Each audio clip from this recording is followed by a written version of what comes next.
रखी गई है, क्योंकि विपक्ष की तरफ से लगातार ये मांग की गई थी कि सत्र की अवधि बढ़ाई जाए। बीएसी की बैठक भी हुई, लेकिन 3 दिन तय किया गया था। लेकिन कल जिस तरह से कांग्रेस की तरफ से मांग उठाई गई, उसके बाद ये निर्णय लिया गया कि आज के दिन डबल सीटिंग होगी। आज ही कांग्रेस नो कॉन्फिडेंस मोशन भी लेकर आएगी।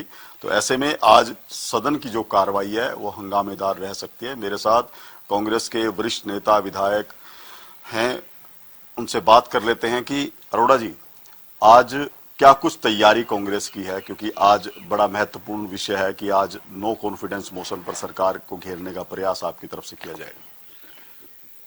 आज हरियाणा विधानसभा के अंदर हमारी तरफ से जो नो कॉन्फिडेंस लाया उस पर भी चर्चा होगी सेकंड सीटिंग में। फर्स्ट सीटिंग में क्वेश्चन हो रहा है, जीरो हो रहा है, उस पर भी हम चर्चा करेंगे। सरकार जो है वो लोगों का विश्वास खो चुकी है। अनडेमोक्रेटिक वे से बनी सरकार आज लोगों की जो मूलभूत जरूरत है, सबसे बड़ी जरूरत होती है अच्छी शिक्षा, अच्छी चिकित्सा, अच्छी सुरक्षा। आज वो तीनों चीजें देने में नाकाम रही है।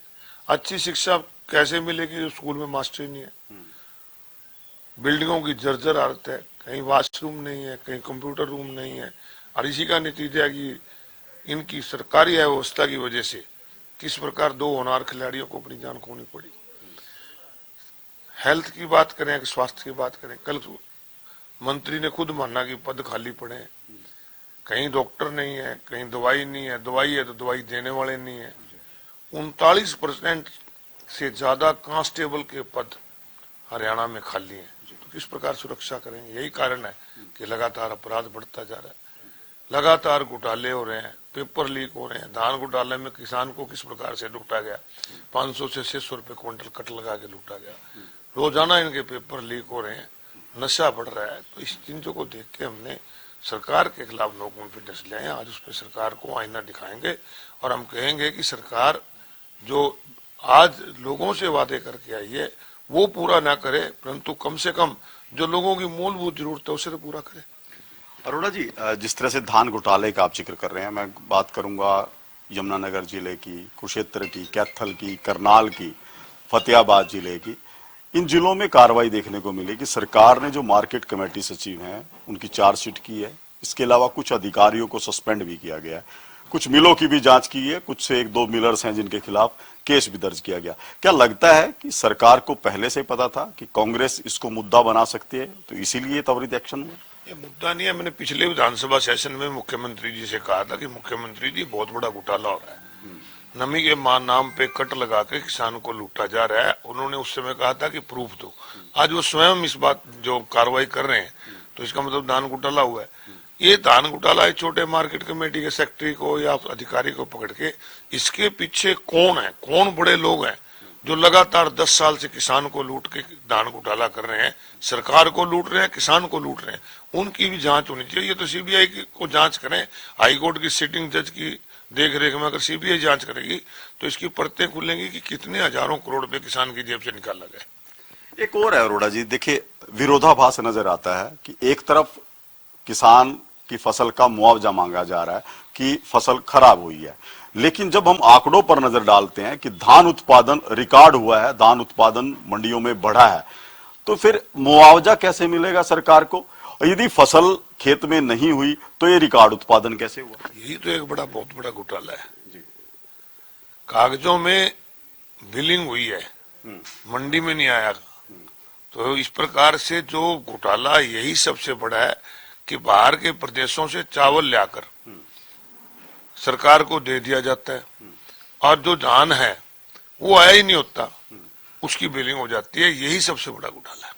अब इसमें सवाल ये आता है अरोड़ा जी कि जो सरकार ने जो भुगतान किया है वो किसान के खाते में किया है, किसान ने पोर्टल पर रजिस्ट्रेशन कराया है और पोर्टल के माध्यम से फसल वे की गई है।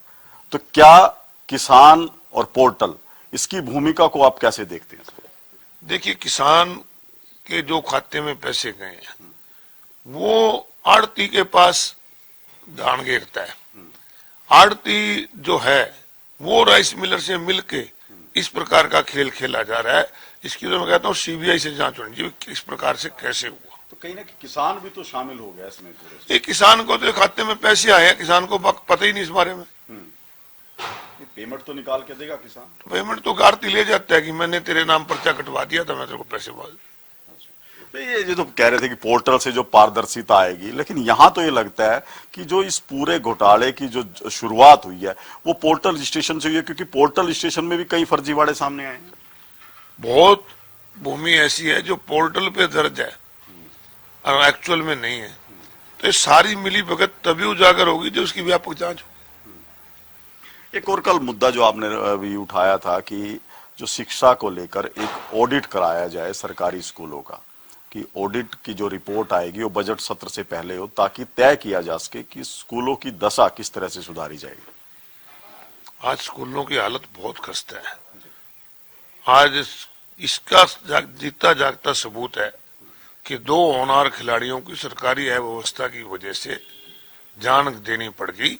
इससे बड़ा सबूत सरकार को और क्या चाहिए। एक और सवाल उठता है कि आज आप नो कॉन्फिडेंस मोशन लेकर आए हैं, लेकिन संख्या बल के हिसाब से क्या लगता है कि ये लाना जरूरी था, क्योंकि संख्या बल आपके पास नहीं है। लोगों की आवाज उठाना विपक्ष का फर्ज है।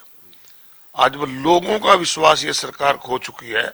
हर वर्ग ये चाहता है कि ये सरकार जाए, तो इसलिए नो कॉन्फिडेंस लाए। और बीजेपी के एमएलए को भी कहेंगे कि आप विप क्या नहीं, अंतरात्मा से वोट दीजिए। बिल्कुल, ये कांग्रेस विधायक अशोक अरोड़ा हमारे साथ हैं, जिन्होंने बताया है कि आज कांग्रेस किस आधार पर नो कॉन्फिडेंस मोशन लेकर आएगी, किन मुद्दों पर सरकार को घेरने का प्रयास किया जाएगा। हालांकि संख्या बल के लिहाज से कांग्रेस जरूर सरकार से कम है, लेकिन जिस तरह से मुद्दे जो उठाए गए हैं, कहीं ना कहीं सरकार को जवाब देने के लिए बाधित जरूर किया जाएगा। हरियाणा न्यूज के लिए चंडीगढ़ से